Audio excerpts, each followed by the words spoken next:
जय श्री राधे कृष्ण। हमारे हिंदू धर्म में एकादशी तिथि का विशेष महत्व होता है। इस दिन हर मनुष्य को भगवान श्री विष्णु की पूजा करनी चाहिए और भगवान की भक्ति में खुद को लगाना चाहिए, साथ ही सत्कर्म करना चाहिए। एकादशी के दिन एकादशी व्रत की कथा अवश्य सुननी चाहिए।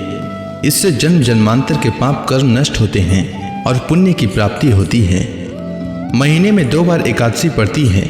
हर एकादशी का अपना अलग महत्व होता है और हर एकादशी से जुड़ी एक कथा होती है। एकादशी के दिन हर एकादशी से जुड़ी कथा सुननी चाहिए। साथ ही 11 माता की कथा भी सुननी चाहिए। 11 माता की कथा के श्रवण मात्र से सभी प्रकार के पाप कर्म नष्ट हो जाते हैं। साथ ही एकादशी का व्रत का पूरा फल प्राप्त होता है। आइए सुनते हैं 11 माता की कथा। एकादशी भगवान विष्णु की साक्षात शक्ति है। जिस शक्ति ने उस असुर का वध किया है जिससे भगवान भी जीत पाने में असमर्थ थे, उस शक्ति के आगे मनुष्य के पाप रूपी असुर भला कैसे टिक सकता है।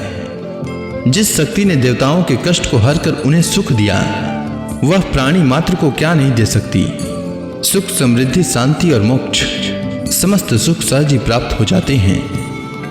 11 माता की भक्ति में इतनी शक्ति है कि जिसके प्रभाव से मनुष्य को सहज ही सभी प्रकार के सुख प्राप्त होते हैं और अंत समय में मोक्ष की प्राप्ति होती है। 11 माता की कथा के अनुसार सतयुग में एक महाभयंकर दैत्य हुआ करता था। उसका नाम मूर था। उस दैत्य ने इंद्र आदि सभी देवताओं पर विजय प्राप्त कर उन्हें उनके पद से हटा दिया। तब इंद्र ने भगवान शंकर से प्रार्थना की, हे भोलेनाथ, हम सब देवता मूर दैत्य के अत्याचारों से दुखी होकर मृत्यु लोक में अपना जीवन व्यतीत कर रहे हैं। राक्षसों के भय से हम बहुत दुख और कष्ट भोग रहे हैं। मैं स्वयं बहुत दुखी और भयभीत हूँ। अन्य देवताओं की तो बात ही क्या करें। अतः हे कैलाशपति, कृपा कर आप मूर दैत्य के अत्याचार से बचाने का उपाय बताइए। देवराज इंद्र के प्रार्थना सुनकर भगवान शंकर ने कहा, हे देवेंद्र, आप भगवान श्री विष्णु के शरण में जाइए। मधु कैटभ का संहार करने वाले भगवान विष्णु देवताओं को अवश्य ही इस भय से मुक्त करेंगे। भगवान शंकर के आदेश का पालन करते हुए इंद्र तथा अन्य देवता क्षीर सागर गए, जहां पर भगवान श्री विष्णु शेष शैया पर विराजमान थे। इंद्र सहित सभी देवताओं ने भगवान विष्णु को देखा और उनके समक्ष उपस्थित होकर उनकी स्तुति करने लगे। वे कहने लगे, हे तीनों लोकों के स्वामी, आप स्तुति करने योग्य हैं। हम सभी देवताओं का आपको कोटि कोटि प्रणाम है। हे दैत्यों के संहारक, हम आपकी शरण में हैं। आप हमारी रक्षा करें। हे त्रिलोकपति, हम सभी देवता दैत्यों के अत्याचार से भयभीत होकर आपकी शरण में आए हैं। इस समय दैत्यों ने हमें स्वर्ग से निकाल दिया है और हम सभी देवता बड़ी ही दयनीय स्थिति में मृत्यु लोक में विचरण कर रहे हैं। अब आप ही हमारे रक्षक हैं, हमारी रक्षा करें। हे जगन्नाथ, आप हमारी रक्षा करें। देवताओं की करुण पुकार सुनकर भगवान श्री विष्णु बोले, हे देवगणों, वह कौन सा दैत्य है जिसने देवताओं को जीत लिया है। आप सभी देवगण किसके भय से पृथ्वी लोक में भटक रहे हैं। क्या वह दैत्य इतना बलवान है जिसने इंद्र सहित सभी देवताओं को जीत लिया है। तुम निर्भय होकर मुझे सब हाल बताओ।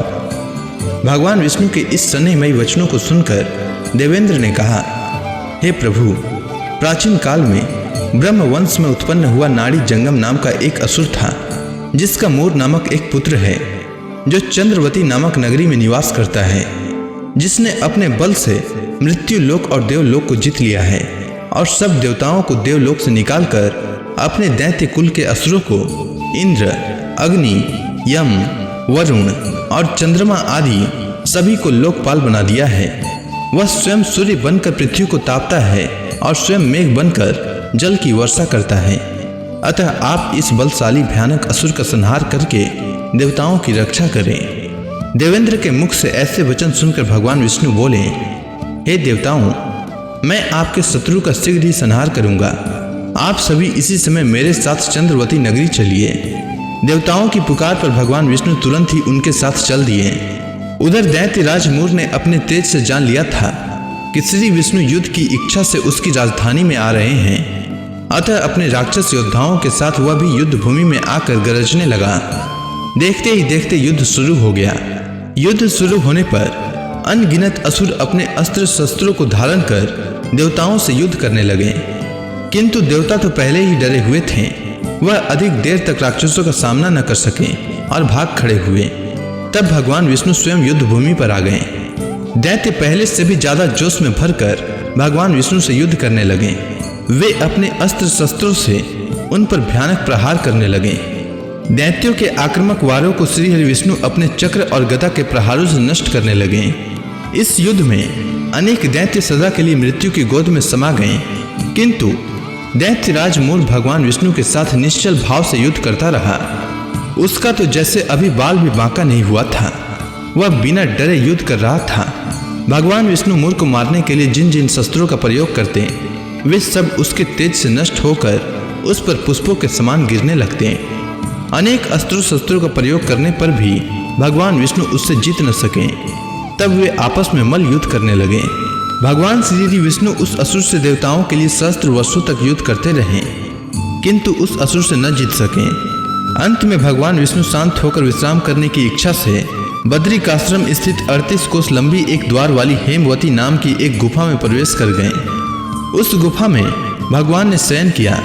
भगवान विष्णु के पीछे पीछे वह दैत्य भी चला आया था। भगवान श्री हरि विष्णु को सोता देखकर वह दैत्य उन्हें मारने को तैयार हुआ।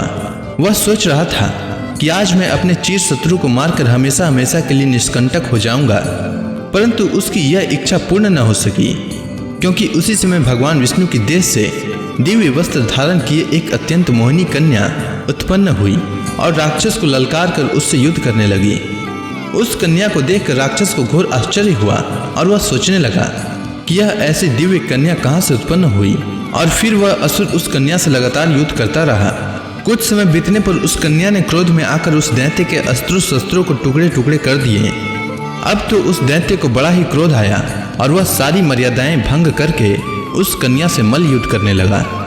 उस तेजस्वी कन्या ने उसको धक्का मारकर मूर्छित कर दिया और उसकी मूर्छा टूटने से पूर्व ही उसका सिर काटकर धड़ से अलग कर दिया।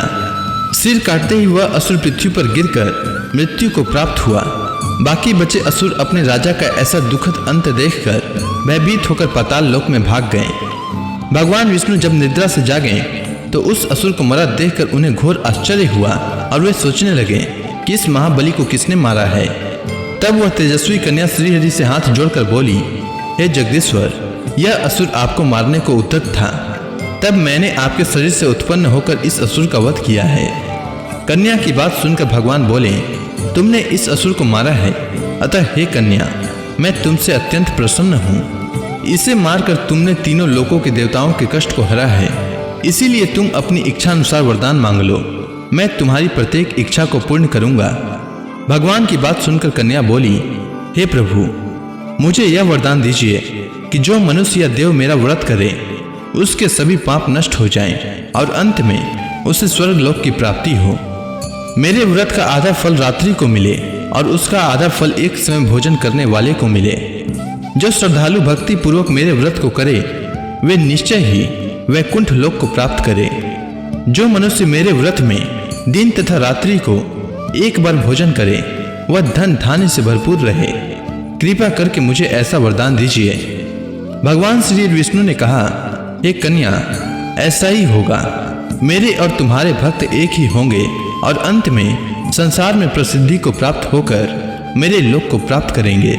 हे कल्याणी, तुम एकादशी को पैदा हुई हो, इसीलिए तुम्हारा नाम भी एकादशी हुआ, और क्योंकि तुम मेरे अंश से उत्पन्न हुई हो इसीलिए संसार में तुम उत्पन्ना एकादशी के नाम से जानी जाओगी। तथा जो मनुष्य इस दिन व्रत करेंगे उनके समस्त पाप समूल नष्ट हो जाएंगे। तुम मेरे लिए अब तीज, अष्टमी, नवमी और 14 से भी अधिक प्रिय हो। तुम्हारे व्रत का फल सब तीर्थों के फल से भी महान होगा। यह मेरा अकाट्य कथन है। इतना कहकर भगवान श्री विष्णु उसी स्थान पर अंतर ध्यान हो गए। इसी के साथ एकादशी माता की कथा पूर्ण होती है। उम्मीद है आपको एकादशी माता की कथा अच्छी लगी होगी। अगर आपको यह कथा अच्छी लगी हो तो कमेंट सेक्शन में 11 माता की जय लिखना न भूलें। धन्यवाद।